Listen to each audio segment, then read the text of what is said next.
Look, I don't give a flying... What's cracking, everybody? Is there a Felrose here? Not giving a flying flippity flap about Flying Cup. Here we go. We got a meta-analysis for the Flying Cup.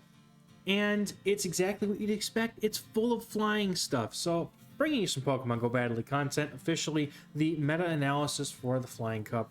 Skarmory, Aerodactyl, Zapdos, Altaria... Mandibuzz isn't really going to be something you got to worry about. There's like 5 things in this freaking meta. I haven't played the Flying Cup since Season 5. I didn't play it in the interlude season, and I'm kind of not thrilled that I'm going to have to play it again, but it is what it is. So we're just going to go over it. So I'm going to do it a little bit differently. I don't have them grouped up this time. Everything's a flying type, so I can't really group like the anti-flyers with the flyers and the things that beat flyers. It's like, it's an absolute mess. So I'm just going to go through each thing in the rankings here, kind of go over it and why it's good or why it's not, and let you make that decision for yourself, dear viewer, on what team you'd like to run. At the end, I would normally have some teams, but if I'm completely honest, you just throw 3 things that have wings together and you hope it works out. That's really it. I can't really suggest any cores because it's like, well, you just swap an Aerodactyl and you either take Switch or you get screwed by something that beats Aerodactyl like Skarmory. Like it's so incredibly just one linear meta. That's it. It's all flying types and things that beat flying types. Like it's literally the flying types beat flying types. So anyway, real quick. Gonna go Skarmory. Okay, cool. Beats everything but the electrics and somehow loses to Swanna and Mandibuzz. Okay, kind of what you expect. You also know it just defined from Open Great League, but in the Flying Cup you actually do prefer to be running the Steel Wing version of Skarmory, which is in essence to beat the pants off of Aerodactyl.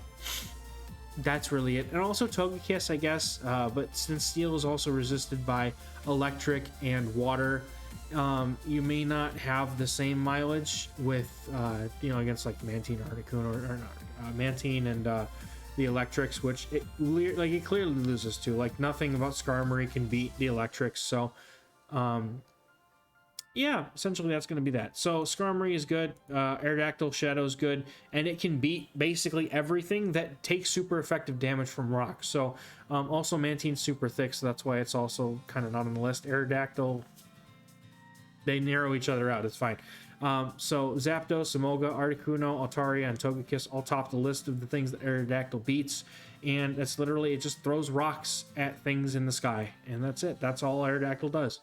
Emolga is going to be kind of like a thicker version of Zapdos without the ability to use Drill Peck, right? So Emolga's literally Discharge Thunderbolt, whereas Zapdos is Drill Peck Thunderbolt. So you're going to be able to get a more spammy electric moveset out of Emolga.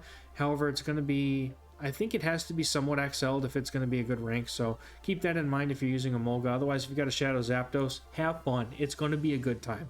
And then Altaria is like that de facto, like super thick, super strong, super cloud looking thing. It actually can beat the Zapdos, the Emolga, and the Gligar. I know that from experience from Season 5. It can beat those things, but it's going to need more than one shield to do it. So just keep that in mind. Just remember how frail some of these things can be. Flyers like Electrics, like Zapdos and Aerodactyl, like they're all super frail. So next group here, I've got Mandibuzz, which is the flying Umbreon. We all know it. It's super thick. It has the spammy moveset with Snarl, Foul Play, so it's going to have some play in this meta. It wasn't around when I played in Season 5, so it's a new addition that can definitely put in some work. Pelipper having the spamminess with Weather Ball, also I don't think was around at the time. So that's going to be another interesting pick to deal with Aerodactyl if you can. Mantine, similar to Pelipper, is a water flyer, has Bubble, has Ice Beam, has Bubble Beam. It's a very reliable thing, and also Talonflame's in the meta, just by the way. So it's going to be a very interesting pick because it has the debuffing ability, and the wins that it has are very diverse. Because it has Ice Beam, it has the ability to hit the flyers for super effective unless there's part steel, part fire, part water, and it's just a very strong pick in my opinion, Mantine, because it's so just kind of well-rounded in a way. Talonflame, if you are running this thing, you have absolutely no fear of Aerodactyl, and I actually applaud you for it because that thing will die in like 3 rock throws. Gyarados has the Dragon Breath. It's an anti-Altaria, essentially. And it has Crunch and Aqua Tail to deal some good chip damage at a very reasonable pace. But essentially, it's also very, very frail. So, once again, probably something that's going to get clapped by Aerodactyl. Next up, we've got some of the less common picks that you're going to see.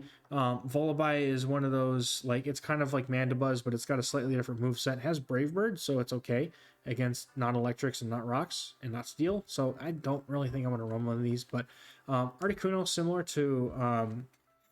similar to Mantine, has Icy Wind, can debuff things, and it is double weak to rock. So again, run at your own risk. Drifblim has Icy Wind, has Shadow Ball, so it's a very good neutral hitting moveset. Just got to be careful of the things that beat the Flyers. Dragonite, double weak to Ice, and hits like an absolute truck, especially with a Shadow one. And we all know Pidgeot, who actually became a bit more famous a few seasons ago when it got Feather Dance. But it's also there in the meta, takes forever to get to moves. So it'll probably be fainted by the time you actually get to the Feather Dance in order to get that off. So good luck. Last page here, I think I might have maybe one more. Golbat, like these are all, like at this point, these are things you're probably not going to see. They're literally here just to mention them, and that's it. And honest to God, like that's just that's the Flying Cup, dude. You're literally going to see the same 4 or 5 things in every battle. So I hope you're ready.